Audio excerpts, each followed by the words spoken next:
गांव के कब्रिस्तान के किनारे एक पुराना सुनसान कुआं था जिसे लोग मुर्दा कुआं कहते थे। रवायत थी कि जो भी लाश वहां दफन की जाती वो कभी मुकम्मल तौर पर जमीन में नहीं सूनती। एक रात बारिश में भीगा हुआ दिलशाद कब्रिस्तान से गुजरा। अचानक उसकी नजर कुएं के पास एक अजीब मंजर पर पड़ी।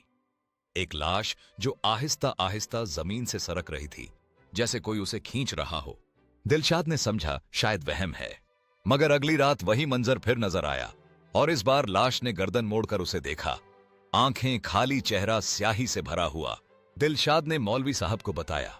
वो कुछ लम्हे खामोश रहे और बोले, ये लाश इंसान की नहीं, ये उसकी है जिसे 40 साल पहले जिंदा दफन किया गया था। तीसरी रात दिलशाद ने हिम्मत करके लाश के करीब जाने की ठानी। जैसे ही वो करीब पहुंचा, लाश ने हाथ पकड़ लिया। उसकी गिरफ्त बर्फ की तरह ठंडी थी, मगर जोरदार। अगली सुबह कुएं के पास एक नई कब्र बनी हुई थी, नामो निशान दिलशाद का।